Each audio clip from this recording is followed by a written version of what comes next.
मुंबईच्या रोजच्या धावपळीपासून लांब आपलं हक्काचं असं घर असावं आणि तिथे काही दिवस निवांत जगावं असं सगळ्यांनाच वाटतं. पण ते घर सह्याद्रीच्या कुशीत असेल तर स्वर्गाहून सुंदर. हो, बरोबर ऐकलत तुम्ही. आज आपण जाणार आहोत स्वर्गाहून सुंदर अशी ओळख असलेल्या कोकणात. आणि मी अमृता घेऊन जाते तुम्हा सगळ्यांना आमच्या कोकणातल्या घरी. तालुका कुडाळ, जिल्हा सिंधुदुर्ग. तर हे पहा आमचं गावचं घर. रोड साईडलाच लागून असलेल्या गेटमधून मी आत जाते. तुम्हीही चला. बाहेरून इतकं छान दिसणारं घर आतून कसं दिसतं हेही मी पुढे दाखवणार आहे. त्यानंतर आजूबाजूचा परिसर, आम्ही लावलेली झाडं आणि त्याला आलेली गोड फळं देखील तुम्हाला या व्हिडिओमध्ये बघायला मिळणार आहेत. घरासमोरची ही मोकळी जागा, समोरच असलेलं तुळशी वृंदावन आणि छान बसायलाही यूज होते अशी ही घराची फ्रंट साईड. सतत लॅपटॉप किंवा मोबाईलवर असलेली आपली नजर इथे अगदी दूरवर जाते तेव्हा खूप फ्रेश वाटतं.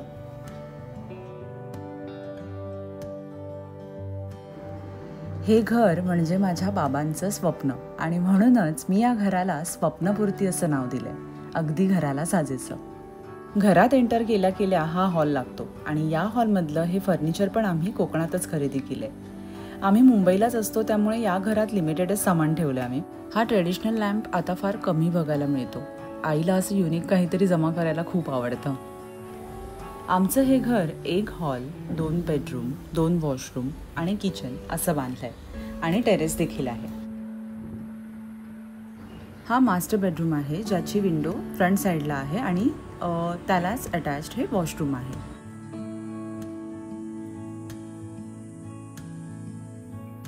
आणि हा सेकंड बेडरूम आहे ज्याच्या विंडोमधून घराच्या बाजूची आणि मागची झाडं दिसतात. आणि हे आमचं किचन. कोकण म्हटलं की प्रत्येक घराघरात मातीची चूल ही असायलाच हवी. तशी आमच्याकडेही आहे ज्यावर आम्ही रोजचं अंघोळीचं पाणी गरम करतो. बाकी सगळं याच किचनमध्ये बनतं. किचनमधून डिरेक्ट बॅक साईडला जाता येतं किंवा घराच्या बाजूनेही जाऊ शकतो.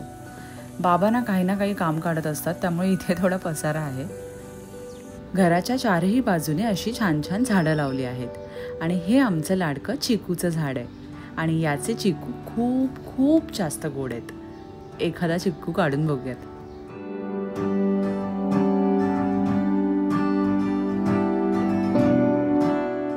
हा बघा, या साईडला पण बरेच चिकू आहेत. हे बघा, दिसले?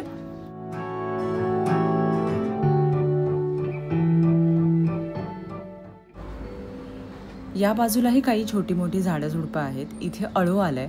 पावसाळ्यात इथली ही सगळी जमीन अळूने भरून जाते. हे केळीचं झाड आहे. मागे छान रसदार लिंबाचं झाड आहे. खरं तर ना जुनं घर असताना इथे खूप जास्त झाडं होती. आम्ही जेव्हा हे नवीन घर बांधायला घेतलं तेव्हा आम्ही आजूबाजूची जागा थोडी मोकळी केली. बट तरी आत्ताही बरीच फळं आणि फुलझाडं आहेत इथे. काही झाडं खूप जुनी आहेत तर काही आता बाबांनी गेल्या 4-5 वर्षात लावली आहेत. आणि ही आमची विहीर. वर्षभर छान पुरून उरेल नेहमीच इतकं पाणी असतं या विहिरीत.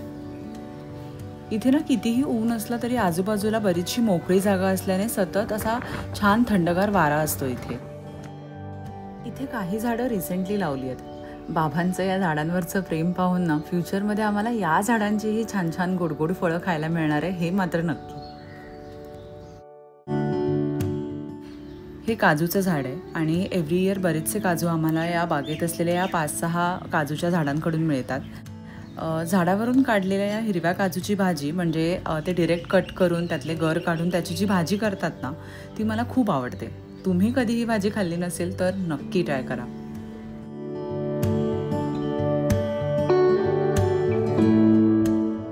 हे बघा, इथे अजून एक चिकूचं झाड आहे. दोन्हीही झाडं छान चिकूने भरलेली असतात. वेगवेगळ्या फुलांचीही काही झाडं लावली आहेत इथे.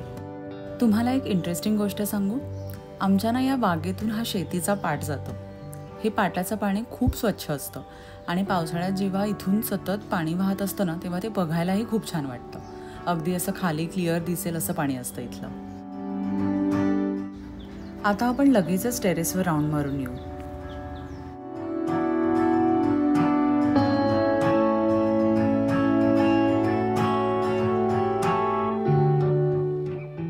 इथे हे आंब्याचं झाड आहे. गावी आल्यावर या झाडाची एक तरी कैरी मसाला लावून खायची म्हणजे खायचीच.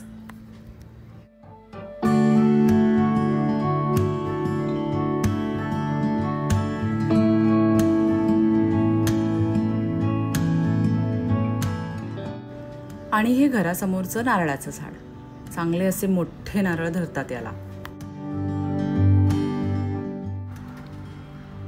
टेरेसवर खूप छान वाटतं जेव्हा वरून हे एवढं मोठं शेत, हे डोंगर, झाडं आणि आपली बागही बघता येते.